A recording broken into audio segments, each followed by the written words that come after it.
بسم اللہ الرحمن الرحیم۔ بعض لوگ یہ سمجھتے ہیں کہ شاید جس پر زکوٰۃ فرض ہے صرف اسی پر قربانی فرض ہے، جس پر زکوٰۃ فرض نہیں اس پر قربانی بھی واجب نہیں۔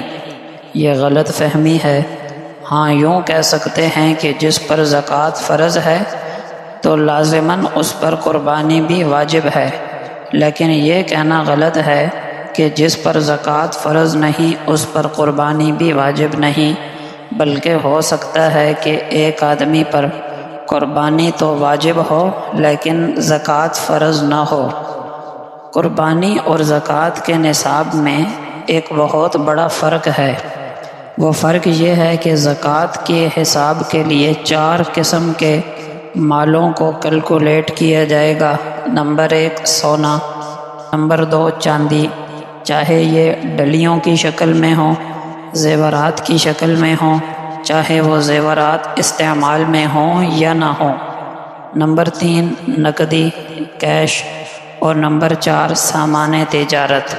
سامان تجارت اس کو کہتے ہیں جو چیز آپ نے خریدی تھی بیچنے کی نیت سے اور ابھی تک وہ نیت باقی ہے، تو ایسی چیز چھوٹی ہو یا بڑی وہ سامان تجارت ہے۔ اگر خریدتے وقت نیت نہیں تھی آگے بیچنے کی، بعد میں نیت بن گئی، یا خریدتے وقت تو نیت تھی بیچنے کی، بعد میں اس کو نیت کر لی خود رکھنے کی، دونوں صورتوں میں یہ سامان تجارت نہیں ہے۔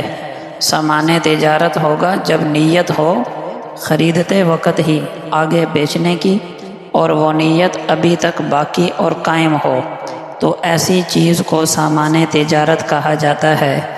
یہ 4 چیزیں یا ان میں سے بعض چیزیں 3 یا 2 کسی مرد یا عورت کے پاس ہوں اور ان کی قیمت 52.5 تولے چاندی کے برابر ہو جائے، تو وہ مرد یا عورت شرعاً صاحب نصاب ہے اور اس پر سال کے بعد زکوٰۃ فرض ہوگی۔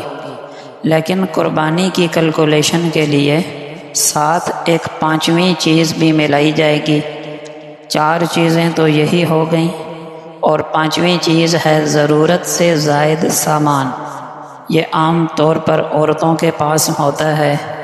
ضرورت سے زائد سے مراد ہے جو سارا سال استعمال میں نہیں آتا، ویسے ہی پڑا رہتا ہے۔ مثلاً عورتوں کے پاس کپڑوں کے کئی جوڑے ویسے ہی پڑے ہوتے ہیں، شادی کے موقع پر ایک آدھ دفعہ استعمال ہوئے، اب سالہ سال سے پڑے ہیں۔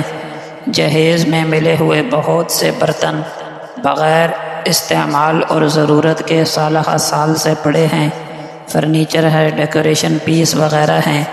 تو 4 وہ چیزیں اور 5ویں یہ چیز ضرورت سے زائد سامان، یہ کل ملا کر اگر ان کی مالیت، ان کی قیمت 52.5 تولے چاندی تک پہنچ گئی تو شرعاً وہ بندہ قربانی کے لیے صاحب نصاب ہے اور اس پر بقرعید کے دنوں میں قربانی کرنا واجب ہوگا۔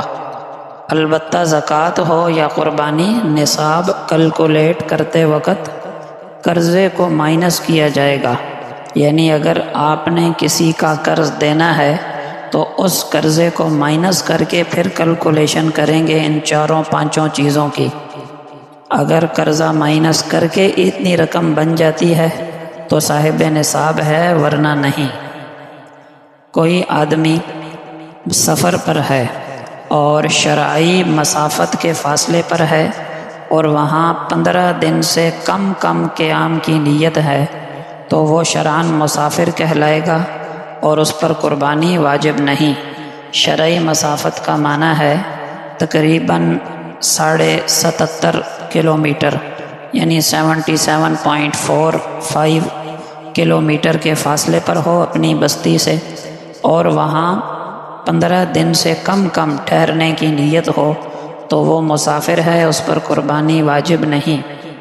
لیکن اگر کوئی شخص ذی الحجہ کی 10ویں، 11ویں اور 12ویں تاریخ کو سفر میں تھا، پھر 12ویں تاریخ کو سورج غروب ہونے سے پہلے گھر پہنچ گیا یا قربانی کے دنوں میں ہی 15 دن کے قیام کی نیت کر لی تو اب وہ مسافر نہ رہا، اب اس پر قربانی واجب ہوگی۔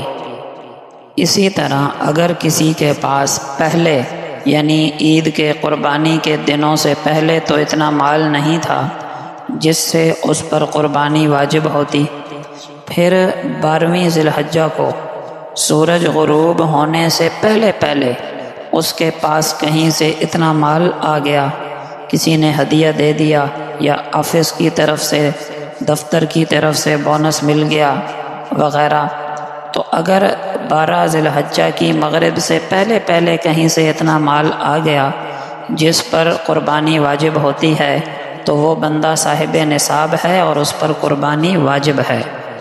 البتہ 12 ذی الحجہ کی مغرب ہو گئی، اب قربانی تو نہیں کر سکتا، کیا کرے؟ تو ایک متوسط درجے کے بکری کی قیمت صدقہ کرنا واجب ہوگا۔ اسی طرح قربانی صرف اپنی طرف سے کرنا واجب ہے، اولاد کی طرف سے کرنا واجب نہیں، چاہے اولاد بالغ ہو یا نابالغ ہو۔ لیکن اگر کسی کو اللہ پاک نے استعداد دی ہے، مال دیا ہے، اور وہ اپنی نابالغ اولاد کی طرف سے بھی قربانی کر دے تو قربانی ہو گئی، اور یہ نفل قربانی ہے۔